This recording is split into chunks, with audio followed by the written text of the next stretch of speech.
Bueno, buenas tardes. Queríamos agradecerles a todos por estar acá en esta nueva actividad de Fardit, que se llama ¿Cómo lo hago? Es una actividad que es completamente gratuita, es virtual, la vamos a realizar los segundos jueves de cada mes. Voy a presentar al equipo que está atrás de todo esto, doctor Rossini, doctor Lobaglio, la doctora Salud, somos parte del equipo de médicos con formación de Fardit y presentamos esta actividad donde queremos que en manos de expertos se pueda aprender cómo se hace y cómo se informan diferentes patrones de distintas enfermedades en cada módulo, ¿sí? Le voy a pedir al presidente que nos acompaña hoy que por favor nos dé unas palabras y ya quedamos en manos de los expositores del día de tórax, que es el doctor Faje y el doctor Coroto, a quien le agradecemos mucho. Muy amables. Vasquito. Bueno, muchas gracias, Noé. ¿Qué tal a todos? Estamos muy contentos desde la Federación de poder comenzar con esta nueva actividad educativa, que es el cómo lo hago. Como se debe hacer en primera instancia, tengo que agradecer a los ideólogos de esta nueva actividad, a Sebastián Rossini, a Noelia Boid, a Florencia Salum y a Santiago Lobaglio, que participan dentro del capítulo de Médicos en Formación. Y por supuesto agradecerles también tanto a los doctores Luis Fajre y Matías Corroto, que son eh, excelentes radiólogos torácicos, que nos van a explicar cómo poder trabajar con los patrones intersticiales según su experiencia, de una forma práctica y didáctica. Así que muchas gracias a todos y no me quiero olvidar también de agradecer a Bayer por el auspicio en estas jornadas. Bayer siempre está apoyando todas las actividades educativas de la Federación, así que también nuestro agradecimiento. Ahora los dejo junto con los especialistas para que aprendamos un poco más de estos patrones en histertiopatía. Muchas gracias. Mati y Luis. ¿Listo? Muy bien, Listo podemos nomás. empezar, ¿no es cierto, Noé? Gracias, Vasquito. La verdad es que, ante todo, me parecía una excelente idea tratar de compartir cómo uno encara una determinada patología. En el siglo pasado no nos íbamos a imaginar que Lievo en el año 1960 iba a diagnosticar una fibrosis pulmonar como tal, y después un poco el doctor Felson también nos enseña un poco más, pero todo esto siempre desde el punto de vista radiológico. Hoy creo que no nos imaginamos realizar un diagnóstico de una cardiopatía con, no, perdón, no contando con una herramienta como la tomografía computada.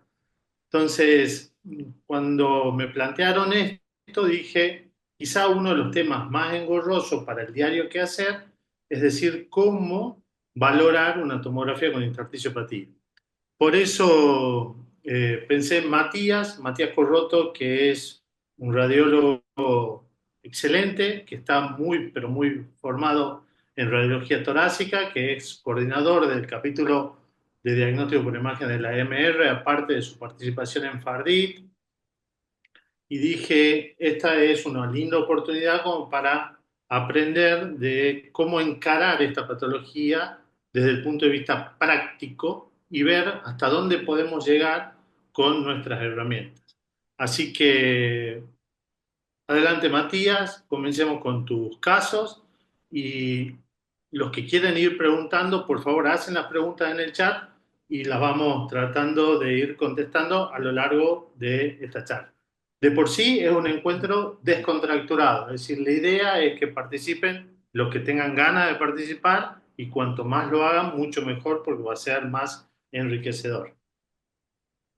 Perfecto, muchísimas gracias Luis por tu presentación, muchas gracias también por la invitación. Realmente es un verdadero placer estar acá, hermosa actividad que organizaron los chicos, así que bueno, vamos para adelante.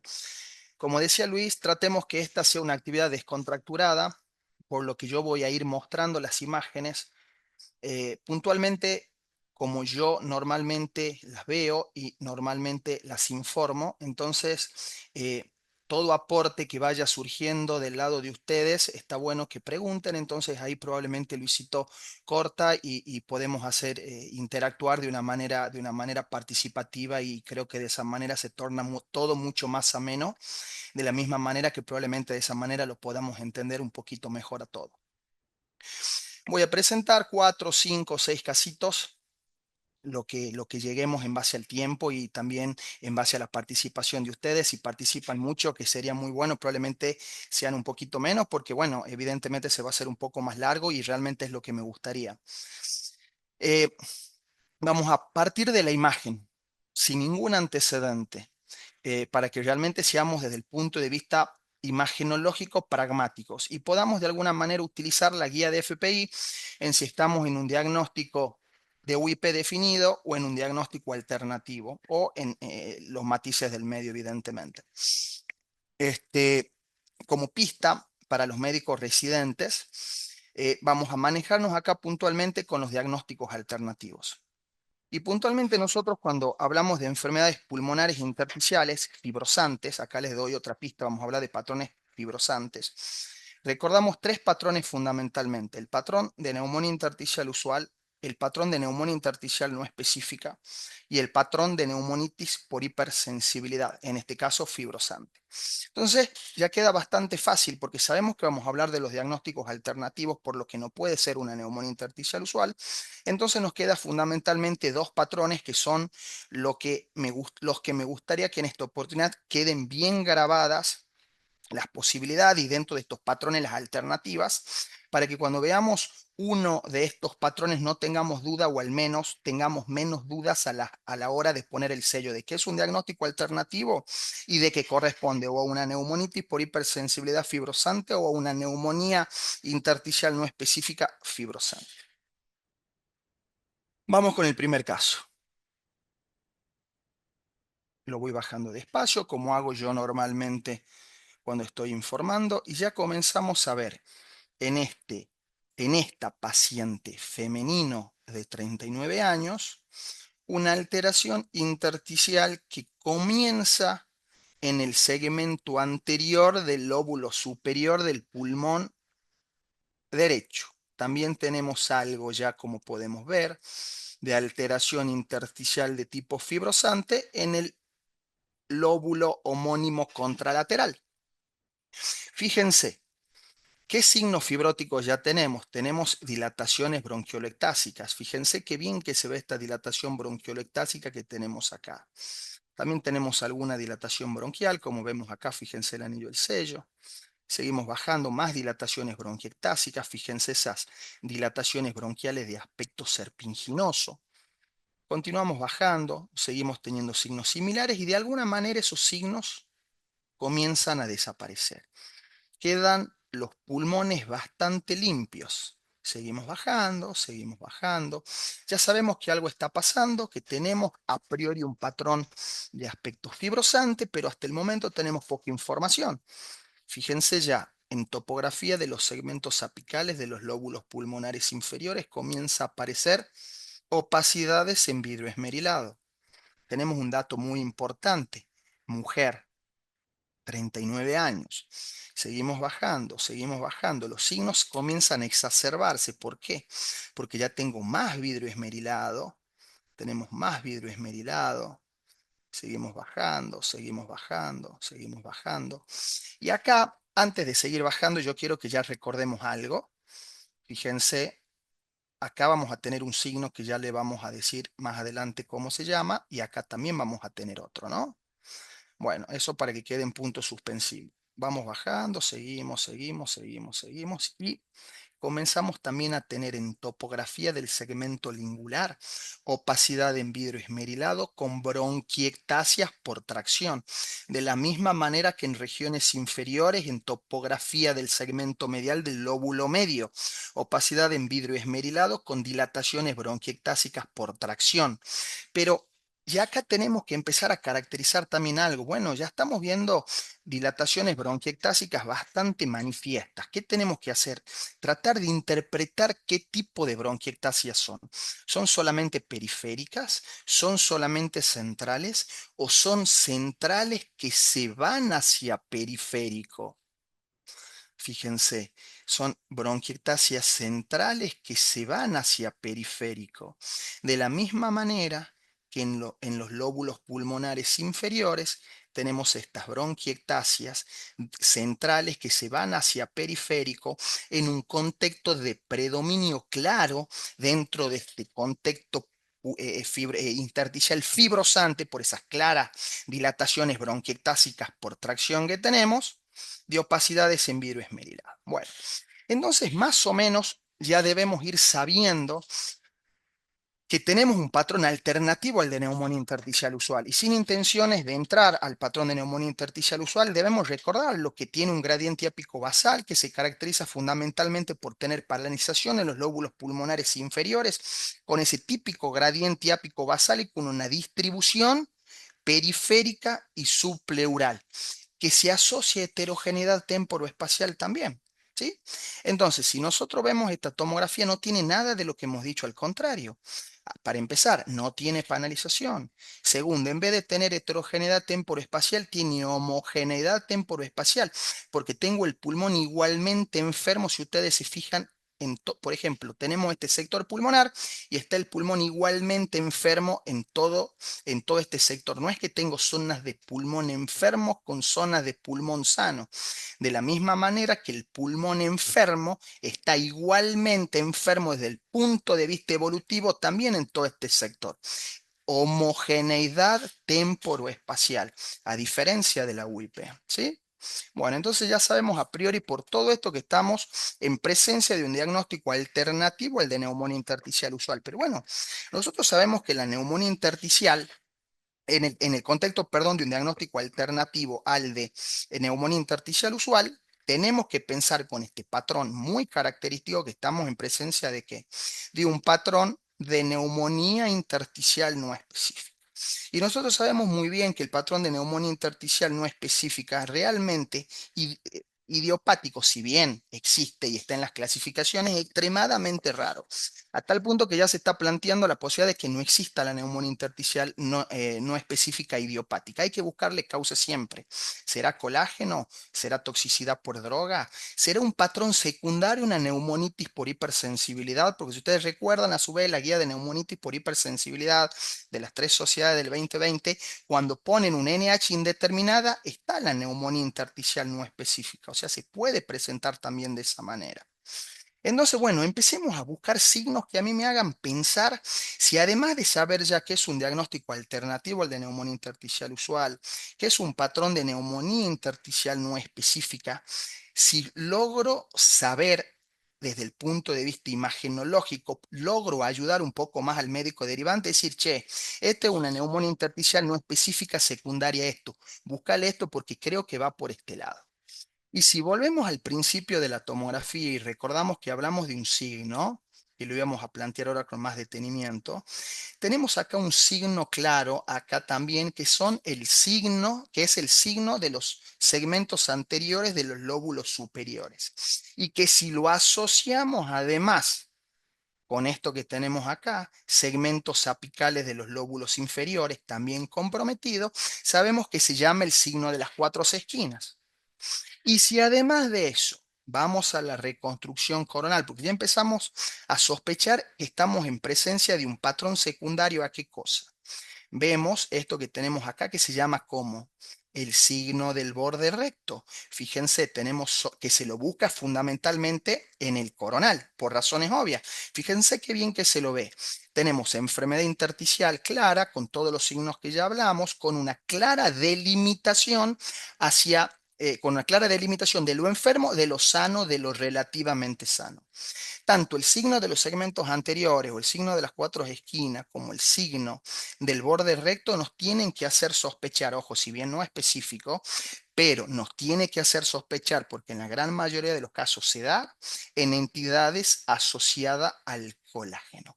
Y el signo que tiene mayor sensibilidad y especificidad, una especificidad cercana al 90% de que esté asociada al colágeno es este. Es el signo del borde recto. Entonces, para ir resumiendo, tenemos un patrón fibrosante alternativo al de neumonía intersticial usual, en este caso correspondiente a una neumonía intersticial no específica, que por los signos accesorios que tenemos, que ya los mencionamos, sospechamos que puede estar asociado a una enfermedad del colágeno. Y como esta paciente venía con tos y disnea y además tenía disfagia, vamos a buscar el mediastino y vamos a ver que tiene dilatación esofágica. Tiene, fíjense que es un paciente nuevo, ¿no? 11 del 2 del 25, y todos los pacientes que vamos a mostrar son realmente relativamente nuevos, casi todos o nuevos, porque la idea es esa, que mostremos casos clínicos de la vida diaria, ¿no? De todos los días, no que nos pongamos a buscar pacientes de hace 2 años, difíciles, tal, tal. Entonces un poco esa es la idea. Este es un paciente muy nuevito, entonces... bueno, seguimos viendo la dilatación esofágica, entonces todo el mundo va a estar de acuerdo ya que está bien. Además de todo lo que dijimos, que estamos en presencia no solamente de una enfermedad del colágeno, sino en presencia de una esclerodermia. Bueno, entonces creo que esa es la manera de hacer un análisis tomográfico y poder darle al médico derivante la mayor cantidad de información posible. Solamente desde una tomografía y a priori sin ningún antecedente. Matías, yo te interrumpo un segundo. Por supuesto.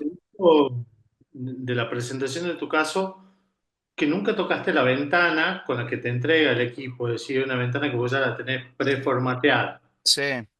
¿Qué valor le das a jugar un poco, sobre todo en el parénquima pulmonar, con el alto y el ancho de la ventana?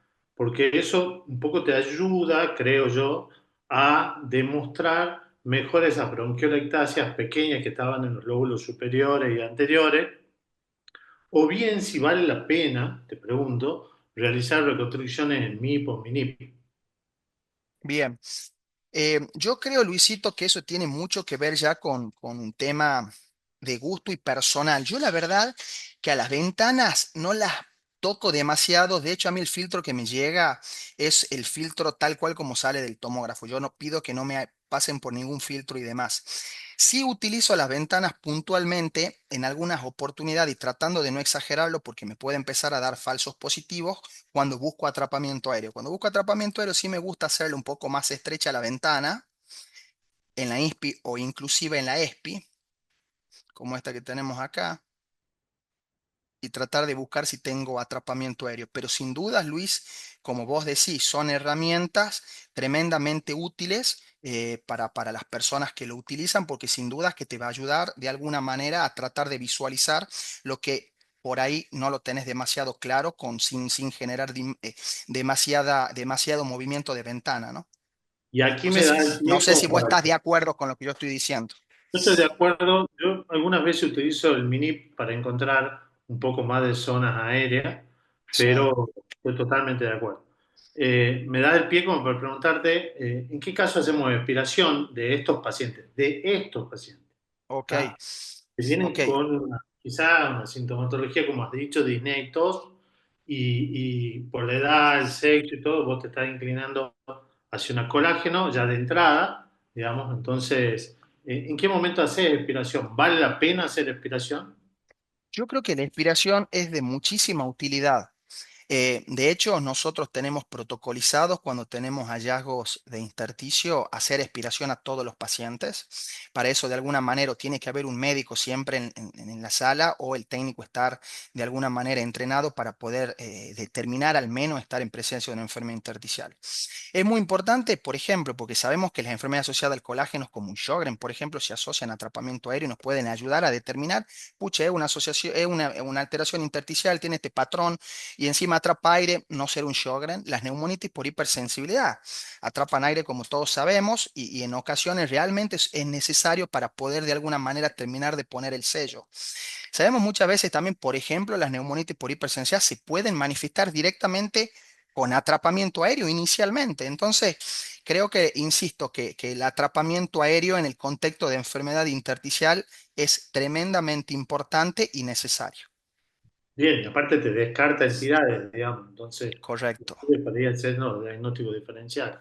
Me parece correcto. que estamos con algún problema para que escriban las preguntas los participantes, espero que lo solucionemos, pero sigamos, Matías, adelante, cualquier cosa yo te vuelvo a interrumpir. Perfecto. Bueno, ¿te parece, Luis, que pasemos con el próximo paciente? Bárbaro, adelante. Ok.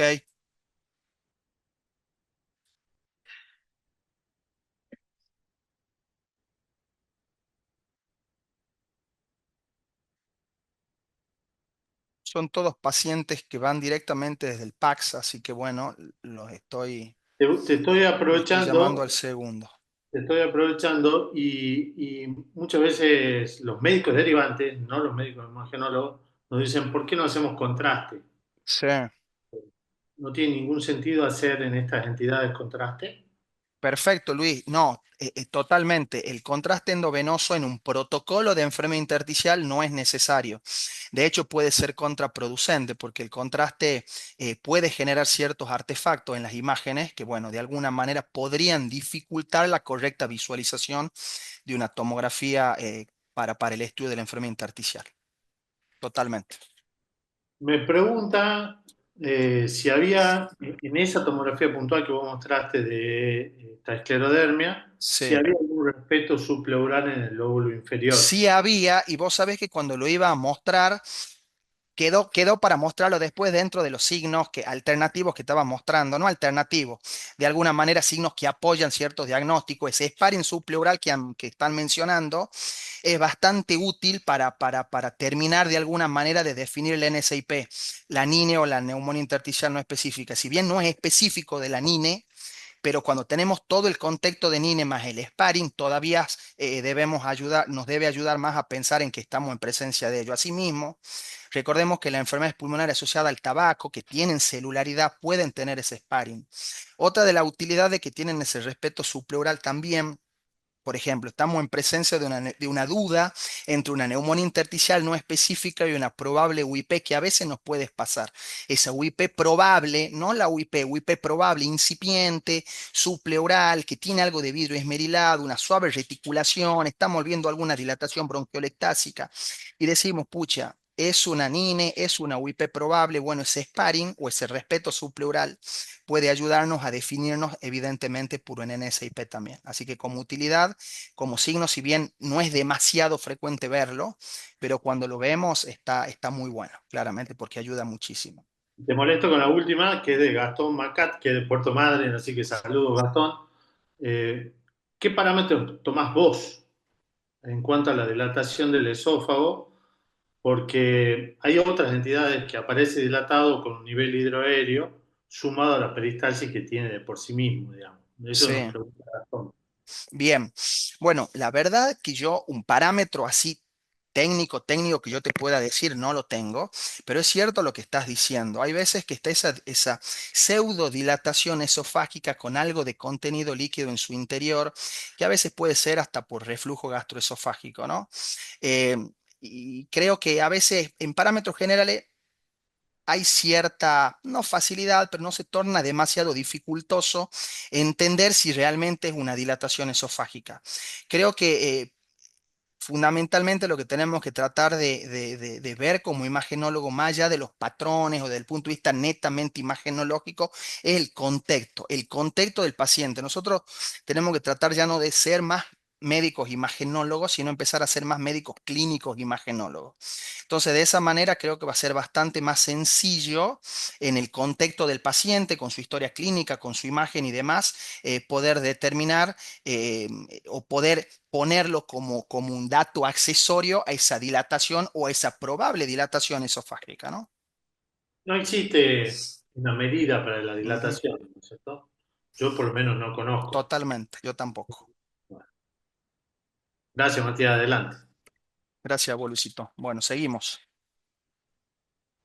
Bueno, vamos con otro patrón alternativo al de neumonía intersticial usual.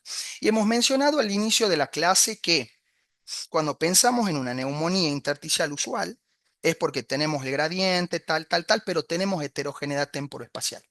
A diferencia de la NSIP, que tenía homogeneidad temporoespacial, a diferencia de la UIP, pero en similitud de la UIP tiene fundamentalmente compromiso de las bases pulmonares. Vamos con otra entidad alternativa. Tenemos todos los signos de fibrosis. A ver, perdónenme, paciente de 63 años, masculino, el que tenemos acá. Y este es un paciente tabaquista como antecedente positivo. Por eso estamos viendo acá estas zonas que pueden parecer panal, pero yo las interpreto como enfisema de paredes gruesas, paciente tabaquista, que tienen estas paredes de enfisema, de paredes gruesas, porque además de su enfisema, ya tiene fibrosis, ¿no? Pero independientemente que de los signos por fibrosis que ya mencionaremos, quiero que vean la distribución. Fíjense, vamos de nuevo a los lóbulos superiores. Vamos bajando, ya tenemos compromiso de los lóbulos superiores. Seguimos bajando, seguimos bajando, seguimos bajando. Fíjense que tenemos compromiso de sectores laterales, periféricos, también a nivel central, ¿no? Fíjense, bien peribroncovascular de ambos lados. Ya entramos en los lóbulos pulmonares inferiores y tenemos compromiso también de los lóbulos pulmonares inferiores. Vamos bajando. Fíjense todo el compromiso de los lóbulos pulmonares inferiores. ¿Y qué otra cosa hemos dicho que va a tener esta entidad? Si es lo que estamos pensando, heterogeneidad temporoespacial. Entonces tiene dos cosas: un compromiso random, un compromiso difuso, porque está comprometiendo de los lóbulos pulmonares superiores hacia los inferiores en el axial, también en el axial desde lo posterior a lo anterior, y si ustedes se fijan en las reconstrucciones sagitales, desde lo anterior a lo posterior. Entonces, eso más heterogeneidad temporoespacial, porque si ustedes se fijan, tenemos zonas de pulmón enfermo que alternan con zonas de pulmón claramente menos enferma, y además tenemos zonas como acá que están en diferentes estadios, la fibrosis por bronquiectasias y bronquiolectasias por tracción. Con zonas de acá, por ejemplo, que tenemos vidrio esmerilado, tenemos heterogénea temporoespacial. Entonces, cuando tengamos esas dos cosas, ya tenemos que estar pensando, primero, en un diagnóstico alternativo al de neumonía intersticial usual. Y segundo, todos seguramente empezaremos a pensar que estamos en presencia de ¿qué? De un patrón típico de neumonitis por hipersensibilidad fibrosante. Y si además vemos que tenemos algunas zonas que nos indique el signo de las tres densidades, como vemos por ejemplo acá, atrapamiento aéreo, indicativo de patología de la pequeña vía aérea, zonas de pulmón sano, con zonas de pulmón con infiltración inflamatoria o fibrótica, se conoce como el signo de las tres densidades. Entonces, cuando ya tenemos además eso, ya no van a quedar dudas de que estamos en presencia de un patrón típico para neumonitis por hipersensibilidad fibrosante. Tengamos en claro este patrón, cuando lo veamos no podemos dudar de ello. Recordemos que la neumonitis por hipersensibilidad además puede tener vidrio esmerilado e inclusive en algunas oportunidades también puede tener ciertas consolidaciones, como vemos acá, ¿no? Y en algunos casos esto se conoce como un patrón tipo neumonía organizada, si bien puede no serlo. También está descrito en las guías, ¿no? Entonces, cuando veamos eso, no, por eso vamos a pensar que esto no es una NH y va a pasar a ser una neumonía organizada. Y tenemos patrón de neumonía organizada, ya que lo estamos tocando, fíjense acá también, ¿no? Patrón de neumonía organizada en la NH podría serlo, en las guías figuran dentro de lo indeterminado. O sea, puedo tener un patrón DNO, lo voy a diagnosticar como indeterminado para NH y habrá que ir a buscar evidentemente si es un NH. No sé si se entiende un poco la diferencia entre una cosa y la otra. Pero bueno, puntualmente me interesa que quede claro. Distribución, random, difusa y heterogeneidad temporoespacial con el signo además de las tres densidades. ¿Quedó clarito? Y los signos, bueno, vidrio esmerilados, dilataciones bronquiectásicas y bronquioloectásicas por tracción, engrosamiento de septos que dibujan al lobulillo pulmonar secundario. Fíjense qué bonito que se ve acá la arcada poligonal, como acá también que dibuja el lobulillo pulmonar secundario, sin visualizar a priori áreas definidas de panalización. Bueno, eso solamente es este paciente. No sé si hay alguna pregunta o pasamos al otro. No me han hecho por ahora ninguna pregunta. Eh, Acá me apuntan desde la parte organizativa que parece que hay una medida de 18,5 milímetros de corte. La verdad, yo no la conocía, tampoco creo que sea muy fidedigna esa Mm, medida, porque fíjate que en este caso que vos mostraste también tiene dilatado el esófago totalmente. y, Y no le dimos bolilla, digamos. tal. Entonces, creo Sí, que por eso yo pienso igual que vos, amigo. Esto es un tema de contexto, ¿no? Pensar hay que que contextualizar al paciente. correcto, ser tan taxativo, tiene que medir esto, el esófago, creo que vamos a hacer una cantidad de sobreinforme que puede ser un poco peligroso, ¿no? Sí, y me preguntan si en la neumonía de hipersensibilidad tengo que tener atrapamiento aéreo sí o sí,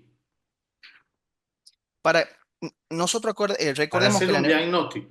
¿Me sí, escuchas, Matías? sí, ¿Sí? sí, te escuché Bien. perfecto. Para hacer un diagnóstico de neumonía por hipersensibilidad, fibrosante, tiene que decir la pregunta, así estemos de acuerdo. Para hacer un diagnóstico de neumonía de hipersensibilidad fibrosante, ¿debo tener atrapamiento aéreo? Vos tenés una neumonitis por hipersensibilidad. Cuando vos informás, podés ponerlo como un patrón típico de neumonitis por hipersensibilidad como el que tenemos acá. Tenés atrapamiento aéreo, en este caso ni siquiera vemos la expiración forzada porque ya tenemos el patrón de atenuación en mosaico en la INSPI, signo de las tres densidades. Ya me está indicando que tengo patología de la pequeña viera por atrapamiento aéreo. Tengo que tener signos de fibrosis, como lo tiene este paciente, y tengo que tener una distribución random. O sea, para que sea una neumonitis por hipersensibilidad típica, sí debo tener atrapamiento aéreo. Después Bien, tenemos las compatibles, que la compatible, por ejemplo, es un patrón de neumonía intersticial usual más atrapamiento aéreo. claro, exacto. Y Porque después ahí tenemos, se nos complica porque hay mucha terminología de por medio, digamos. sí, La idea es tratar de ver cómo podemos esclarecer esa terminología y no meternos tanto en en las la guías. parte teórica, ni en Claro. guías. Bien, Te pregunta Agostina Bernales, que te dice, hola Mati, tenía sí, entendido que la neumonía por hipersensibilidad fibrosante afectaba más campos medios. bien. ¿Esto es así? La neumonitis por hipersensibilidad históricamente se ha pensado que afectaba fundamentalmente los lóbulos superiores y se sabe que solamente afecta un 10% de los lóbulos superiores, no más que eso. La neumonitis por hipersensibilidad afecta fundamentalmente, para que sea típica, los pulmones en forma difusa, anterior, medio, posterior, anterior, perdón, anterior, medio e inferior, anterior y posterior, central y periférico. Puede afectar los lóbulos medios totalmente, afecta muchos segmentos anteriores, sin dudas. Así que independientemente que no sea un patrón típico y veamos compromiso de segmentos anteriores, compromiso peribroncovascular, sin duda que la tenemos que tener en cuenta la NH como diagnóstico posible, totalmente. Y, te acompaño con que hay que contextualizar el paciente, ¿no? Porque eso es lo que te termina de cerrar la imagen. Si vos Sin lo duda, contextualizás al paciente con el antecedente de alguna exposición o algo y te cierra solito, digamos. correcto. El Es fundamental tabaquismo, el contexto, estamos totalmente. totalmente de Más en la acuerdo. hipersensibilidad, digamos. Partiendo de la base, Luigi, que lamentablemente el 50% de las hipersensibilidades no tienen antígenos conocidos y son las que Claro, peor evolucionan. Ahora, eso no tiene que exacto. hacernos cambiar nuestro patrón imagenológico. Totalmente, totalmente. El tabaquismo y la hipersensibilidad.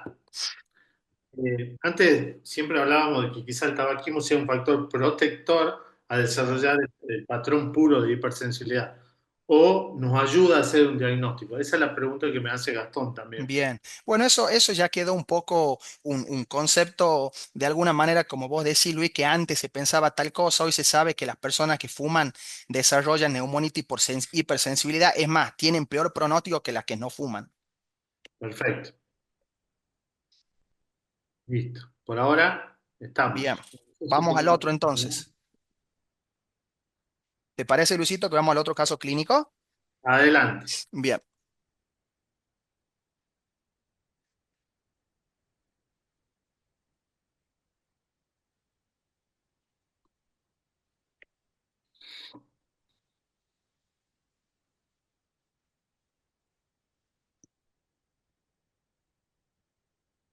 bueno.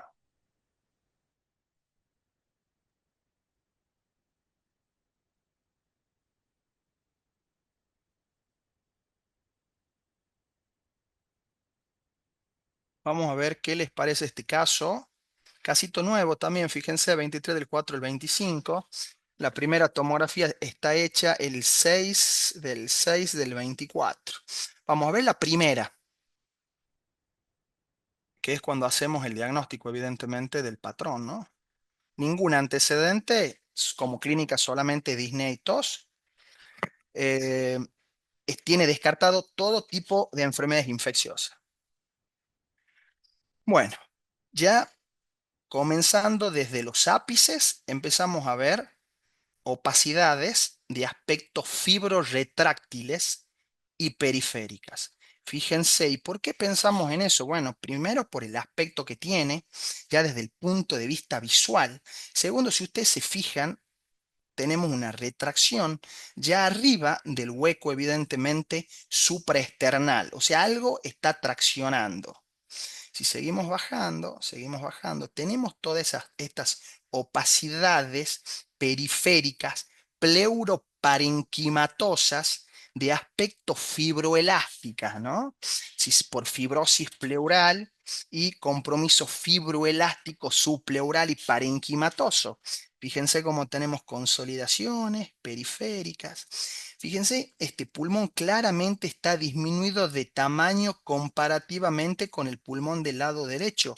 ¿Y eso por qué? Porque fíjense el enorme, la fibrosis tan significativa que tenemos en este lado anterior, con claras dilataciones bronquiectásicas por tracción. Fíjense, prácticamente toma todo el segmento, mucho del segmento anterior de topografía superior y también segmento lingular, ¿no? Seguimos bajando y fíjense que de alguna manera las consolidaciones que veníamos viendo muy claras en topografía más superior comienzan, si bien no desaparecen aún, comienzan a ser más discretas. Fíjense, acá tenemos de nuevo algo, acá seguimos con lo mismo y finalmente comienzan a desaparecer.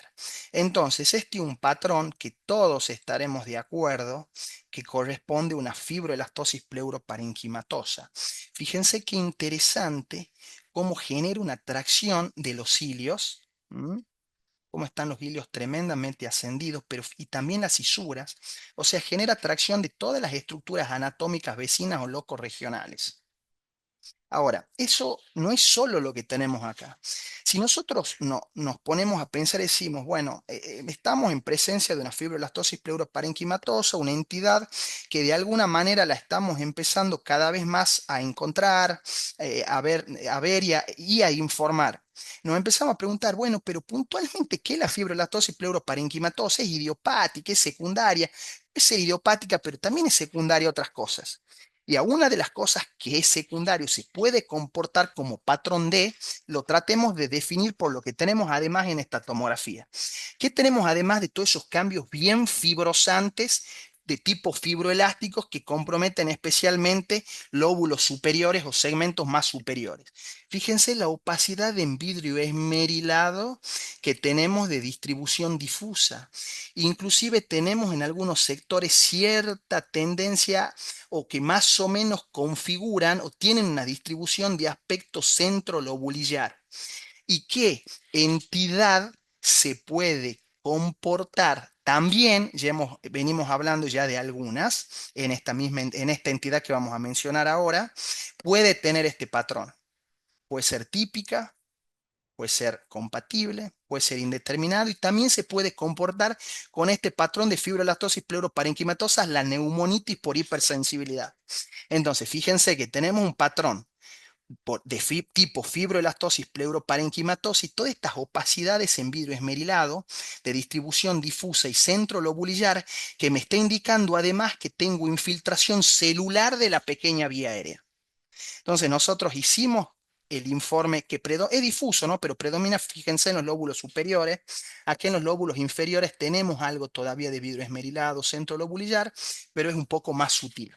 Entonces, nosotros por esto que estamos hablando, sabemos que la NH se puede tener un patrón de FFPP y que además tiene ese vidrio esmerilado de distribución difusa, le decimos al neumonólogo, tiene este patrón, búsquele una neumonitis por hipersensibilidad, busque exposición. Finalmente, este paciente tiene aves en su casa, tiene gallinas y demás, les da de comer, está permanentemente involucrados con ella y se llegó al diagnóstico por este patrón más el antecedente a una neumonitis por hipersensibilidad. Ahora, quiero que se fijen algo muy interesante. El paciente comenzó a ser tratado con antiinflamatorios.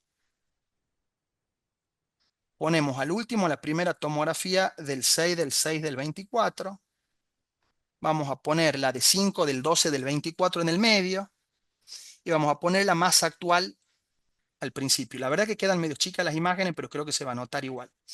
Fíjense el vidrio esmerilado que tenemos, que ya mencionamos, cómo se lo ve de bien. Fíjense cómo empieza a atenuar después que se le hace el tratamiento al paciente con antiinflamatorio. Evidentemente solo lo celular, la actividad, lo inflamatorio, lo fibrótico de ninguna manera va a mejorar ni va a cambiar. Y fíjense en esta tomografía ya como el pulmón prácticamente no tiene vidrio esmerilado. O sea, el paciente clínicamente mejoró porque se le mejoró la pequeña vía aérea y tomográficamente tenemos claramente una correlación clínica y también funcional como me manifestó su médico. Bueno, eso Luisito, es este caso. Matías, nunca vimos el mediastino en la primera. ¿Y por qué te hago esto? Porque quizá uno de los diagnósticos alternativos que también se me ocurren es una sarcoidosis. Digamos, ¿por qué? Porque tiene el compromiso fibrótico ese feo, Sí, sí, sí, la sarcoidosis en los lóbulos superiores, es con correcto. tracción, que tiene fibroelastosis. Entonces, simplemente en el hecho este de jugar un poco con los diagnósticos diferenciales, Te lo muestro. exacto. Entonces, ahí nos quedamos tranquilos porque no hay ni siquiera algún ganglio de posición atípica en la sarcoidosis como para ir descartando ese diagnóstico. Pero por ahí a mí que me gusta mucho la sarcoidosis, hay que Sí. pensarla siempre en el contexto de comenzar a jugar con nuestros diagnósticos diferenciales, ¿no? Totalmente de acuerdo, Luis. Excelente tu aporte y estoy totalmente de acuerdo. Es, sin duda entra en el diagnóstico diferencial este patrón de que puede ser una sarcoidosis, totalmente. Así es. No lo he mostrado el mediastino porque no tenía ganglios. Sin Claro. embargo, está más que perfecto que lo mencioné porque es así y hay que tenerlo en cuenta en esto de nuestro informe diario, buscar diagnósticos diferenciales y tratar de terminar finalmente en un patrón, ¿no? Fíjate que era tal el compromiso del intersticio que tenía una cisura engrosada en la Sí, primera del 24 y todo, entonces, bueno, hay que totalmente. pensarla, digamos, y hay que jugar en nuestra cabeza con esos diagnósticos. No tengo Así es. preguntas, así que sigamos con Bueno, tu vamos próximo a la caso. otra.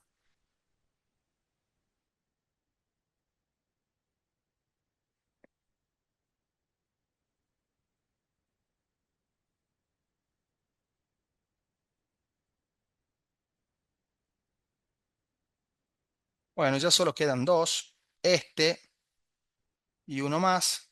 Si hay tiempo.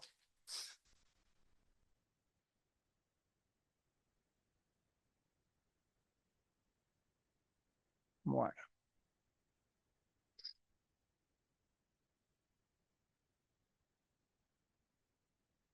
bueno, paciente femenino de 70 años,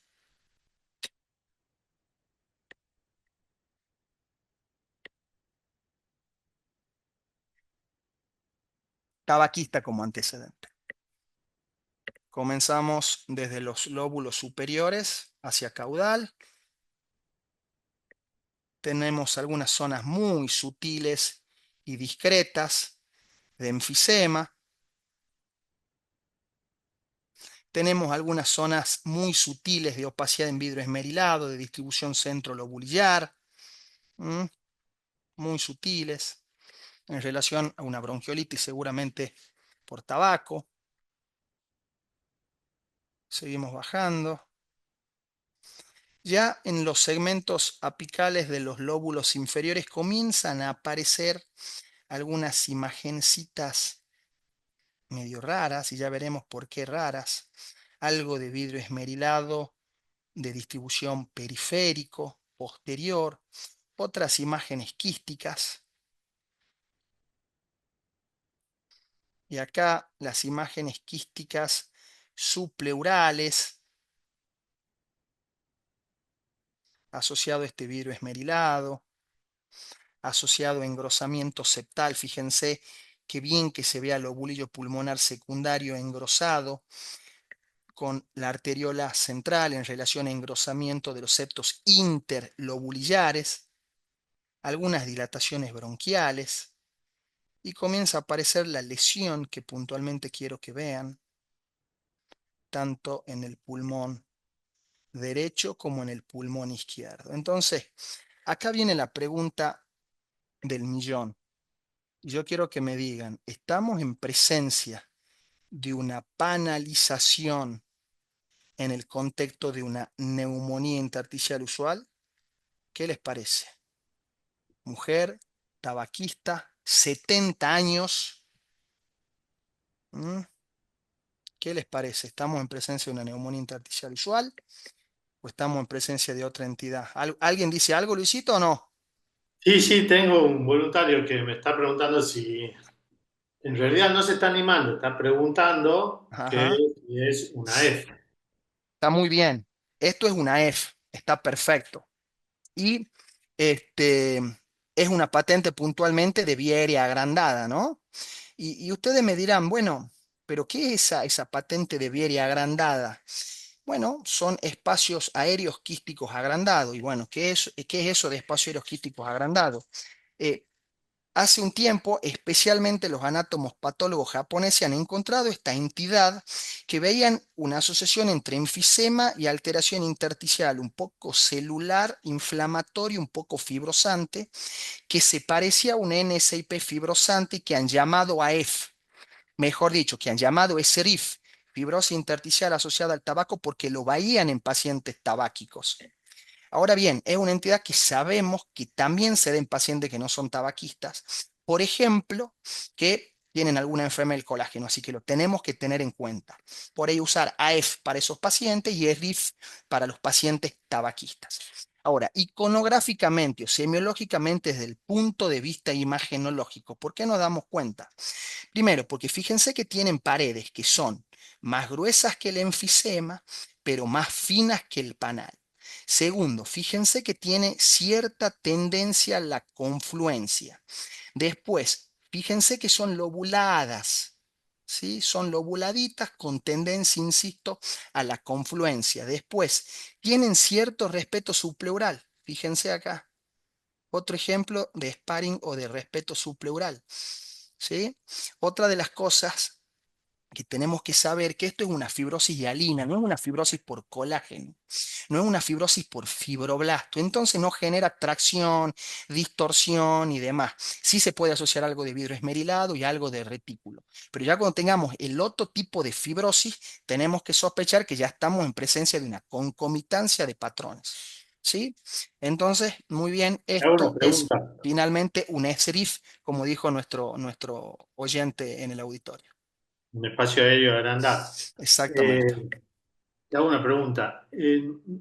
¿Tenía fibrosis, perdón, tenía enfisema centrolobar este paciente o no? Tenía poquito enfisema, Luis, en lóbulos superiores, pero realmente era muy sutil, era muy, muy sutil. Te lo voy a mostrar. ¿Ves? Fíjate, acá tiene algo de enfisema paraseptal, acá también, Que no es pero descabellado porque es un paciente fumador, ¿está? totalmente, totalmente. Y sobre todo para hacer ese aislado y eso. Sí, sí, La sí, sí. otra pregunta que me dicen es, ¿puedo pensar que esto sea un déficit del alfa uno? Paciente de 70 años, tabaquista, y volvemos a lo que venimos charlando, Luisito, ¿no? Contexto clínico imagenológico, más las características semiológicas, creo que vamos a pensar rápidamente que estamos en presencia de un SRIF, ¿no? Sí, sí. Y te hago una pregunta porque siempre, digamos, cuesta. Ese Sí, síndrome combinado que tienen los fumadores, sí, vamos, yo busco espacio aéreo o busco panelización en la región basal, porque todos sabemos que tiene que haber enfisema arriba sí, y en la base, a mi entender, es una neumonía intersticial usual, un patrón de neumonía intersticial usual. Es decir, yo tengo que buscar reticulación, tengo que buscar esos datos y no una F, digamos. Correcto. Nosotros cuando tenemos un síndrome combinado, una combinación de fibrosis y enfisema, porque son cosas distintas, para no hacerlo tan largo el tema y no hacerlo tan teórico. Cuando yo tengo una combinación es porque tengo un 15% más de enfisema. Ahí está el enfisema, combinación de fibrosis con enfisema. Y la fibrosis puede tener patente, por lo general de UIP, pero también puede tener, por ejemplo, patente de NSIP o patente de neumonía intersticial no descamativa fibrosante. Recordemos también que puede asociarse a F, pero que van a ser cosas distintas. Si bien en un paciente fumador, que hay concomitancia de entidades, como todos lo sabemos, pero no va a estar produciendo, van a ser una cosa la F y otra cosa el síndrome combinado con su panelización en el caso de una neumonía intersticial usual. ¿Se entiende? Sí, Asimismo, sí. recordemos que el síndrome combinado es un síndrome en sí mismo, ¿no? Y bueno, y para no entrar en la teoría, será motivo de otra clase. Yo por ahí me tiento y quiero empezar y No, no, está perfecto. Eh, Vamos con el último. Lo bueno, dejamos tranquilo.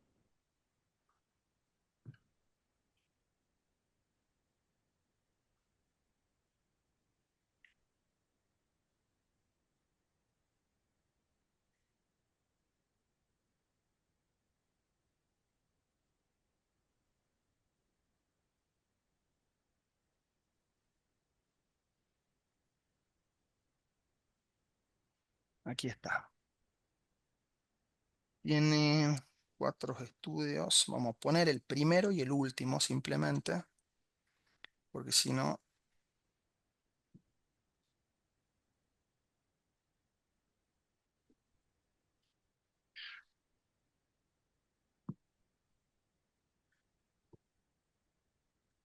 ¿Vos trabajás con alguna plantilla de preguntas hacia el paciente? Porque muchas veces nosotros no podemos estar en consola o están los residentes. ¿Y tenés hecho alguna plantilla o ya los tenés, digamos, entrenado a los chicos, sobre todo a los técnicos, para que hagan determinada serie de preguntas como para tener el reparo, digamos? sí, Luisito, por lo general ya los chicos saben qué preguntas no pueden dejar de hacerle a Los los pacientes. pacientes, ¿no? Totalmente. Es importante, no se puede dejar de preguntar, por ejemplo, si es tabaquista, evidentemente, ¿no? Sí, Son, sí. son Edad, preguntas que no, tabaco, síntomas en la exactamente. piel, Sí, tos, sí, disnea, infecciones, exposición, todas esas cosas creo que nos tenemos que entrenar en preguntar, digamos. totalmente. Que nos ayudan muchísimo a nosotros, porque viste que a veces no es como quisiéramos de tener una buena historia clínica, a veces un poco que tenemos las imágenes y nada más. Entonces, por lo menos los técnicos tienen que ayudarnos a poder tener un contexto clínico imagenológico a la hora de informar. Perfecto.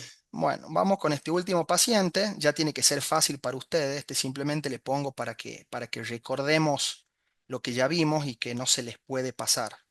Bueno, yo quiero que me digan rápidamente el patrón que tenemos acá, partiendo de la base, y por eso le muestro rápido que tenemos una distribución de qué tipo: difusa, random, por compromiso lobar superior, medio, inferior, segmentos anteriores y posteriores, centrales y periféricos. Además tenemos heterogeneidad temporoespacial. Fíjense esta parte de pulmón, fíjense esta parte de pulmón, fíjense esta parte de Ya pulmón. tengo dos respuestas por hipersensibilidad. Tres, Excelente. cuatro, Y ahora vamos a hacer lo que Luisito me pedía. Vamos a hacer una tres ventana más densidades. Ah, estrecha. esta es nueva, ¿no? Dice ¿Cómo? tres, mira, esta respuesta es nueva para mí. Tres densidades en cola de chancho. Totalmente. Bueno, son 3 densidades o en cabeza de chancho, lo sabía yo, pero bueno, acá hay una combinación de ambos. Tenemos ambos signos, fíjate, bueno, en las 3 densidades como han dicho, pero bueno, la verdad que excelente, un poco esa es la idea. Y acá voy a mostrar una sola cosita para que no nos olvidemos de otra de las cosas que como imagenólogos tenemos que hacer, que es comparar, ¿sí? Ya hemos visto en un caso que mejoraba esa celularidad, esa inflamación en el patrón de NH, de fibroelastosis pleuroparenquimatosa en el contexto de un NH, pero fíjense acá lo que pasa, ¿no? Y voy a ir a un solo lugar como para que no nos detengamos con el tema de la comparación. Fíjense, acá tenemos 8 del 8 del 23, 4 del 11 del 24. acá. Fíjense, esta zona y esta zona, o sea, como teníamos vidrio esmerilado, ya consolidativo, y fíjense que un año y pocos meses después, esto ya está totalmente panalizado, ¿sí? Inclusive esta zona, fíjense cómo también tenemos más septos, más dilataciones bronquiectásicas y demás. En el contexto de un FPP, busquemos progresión. Si en el vidrio esmerilado, ahora tengo vidrio esmerilado donde no lo tenía, o el vidrio esmerilado ahora es septo, o el septo es bronquiectasia, o la bronquiectasia ahora es panalización. Tenemos que tener presente eso porque de esa manera estamos con posibilidad de estar en una fibrosis pulmonar idiopática. Y nosotros desde el punto de vista imagenológico debemos informarlo para que el neumonólogo maneje las otras dos variables en el contexto de una FPP, que es la parte clínica y funcional. Pero nosotros tenemos que aportar nuestra parte. Bueno, Luisito, eso es todo. Ah, perfecto. No tengo preguntas. Ay, acá está, acá está. ¿Cuál es el tratamiento del paciente en ese estadio imagenológico? Bueno, yo creo que acá es nuestro límite, digamos. Sí, Este, eso claramente los neumonólogos lo saben mucho mejor que nosotros, pero en parámetros generales, las entidades fibrosantes, y insisto, voy a hablar algo muy superficial porque no quiero hablar cosas que están de más. Las patologías intersticiales fibrosantes como la UIP-FPI se trata con antifibrosantes como la pirfenidona. Hasta hace no mucho tiempo la esclerodermia con patrón fibrosante se lo trataba con Intedanib y últimamente las que tenían un patrón progresivo. Y hace un tiempo, todas aquellas enfermedades fibrosantes, no FPI, NSIP, NH, por ejemplo, que progresen, o inclusive la UIP no FPI, que progresen, se las trata también con antifibróticos como es el Nintedanib. Hasta ahí no más llego. sí, acá lo importante es que nosotros debemos participar sí o sí en grupos multidisciplinarios. Es decir, si nosotros vamos a hacer patología intersticial, sería lo ideal participar en esos grupos multidisciplinarios que aparte nos dan esto que acaba de explicar Matías, la posibilidad de ir conociendo todos los nuevos tratamientos y la combinación de droga y la existencia de alguna solución para nuestros pacientes, digamos. Soluciones que son parciales, pero todos sabemos que esto no tiene mucho pronóstico bueno en el sentido de algún tipo de curación o algo por el estilo. Bueno, de mi Totalmente. parte, quiero felicitar, Matías. Luisito, me estoy olvidando de un casito que es lindo. ¿Querés que lo muestre? ¿Tenemos tiempo o no? Sí, ¿No por es? favor. Sí, métele, vamos. 5 minutos, porque la verdad que es un caso interesante, Luis, y lo hemos discutido hace poco en un equipo de discusión multidisciplinaria, por eso te vas a acordar del caso. Es un paciente de 75 años, tabaquista, que no es de Tucumán, viene de Catamarca para que lo estudiemos. Fíjense que tiene enfisema de paredes gruesas en los lóbulos pulmonares superiores, tiene claramente una disminución volumétrica del campo pulmonar derecho, si ustedes lo comparan con el izquierdo. ¿Mm? Fíjense toda la fibrosis que tiene. Vamos hacia abajo, que es lo que más me interesa que vean. Lo otro es enfisema de pared gruesa. Fíjense cómo tenemos vidrio esmerilado. Ojo que es masculino el paciente. Dilataciones bronquiectásicas centrales a periféricas, tanto en topografía de lóbulos medios como segmento lingular y a nivel basal. ¿Qué les parece este patrón en un paciente masculino de 75 años, tabaquista severo? Ningún otro antecedente.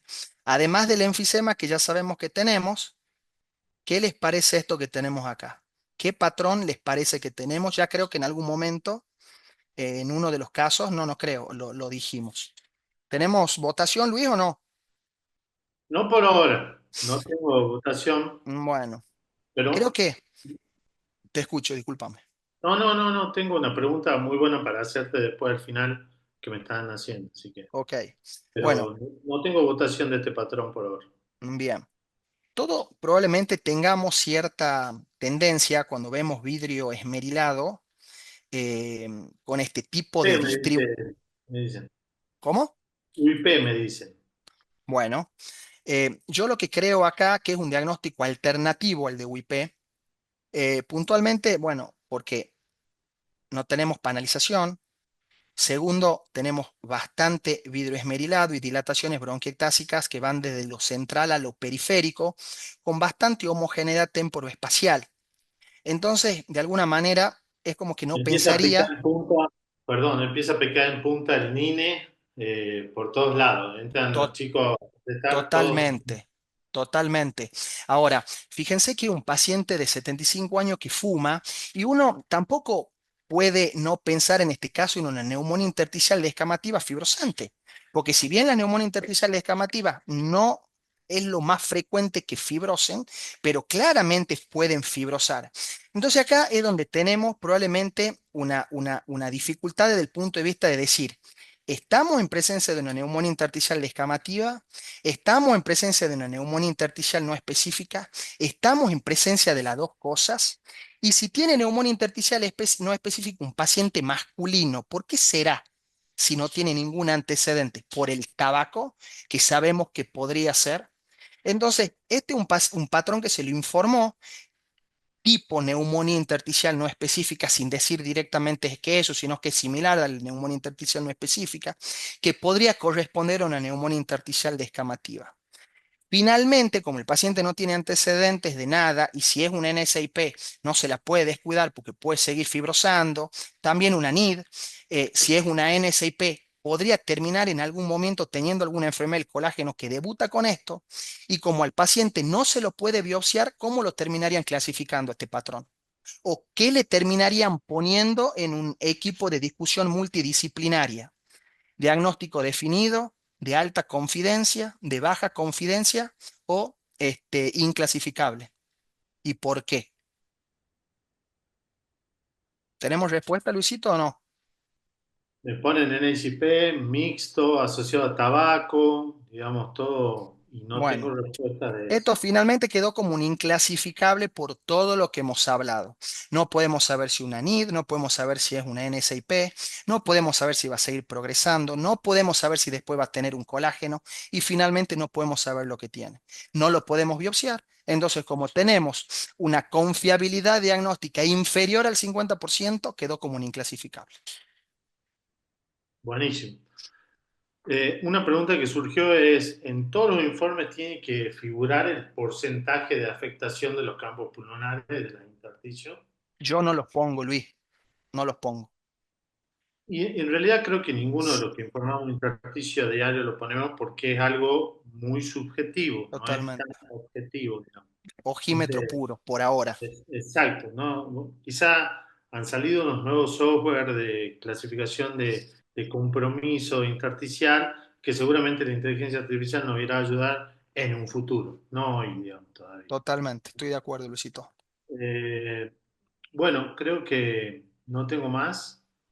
Muchas gracias, Matías. Te felicito por los casos. La verdad que han sido muy didácticos y están todos agradeciendo eso, lo didáctico y la cantidad de casos lindos que mostraste.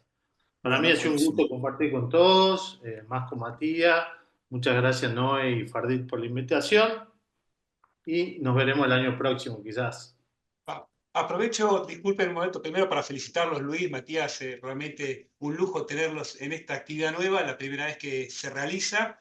Eh, la idea de esto es siempre ser didáctico, creo que fue sobró con éxito realmente con ustedes eso, que sea bien didáctico, bien práctico, bien participativo. Así que nuevamente agradecerles en nombre de todos que hayan aceptado y tomarse el tiempo de brindarnos esta hermosa actividad.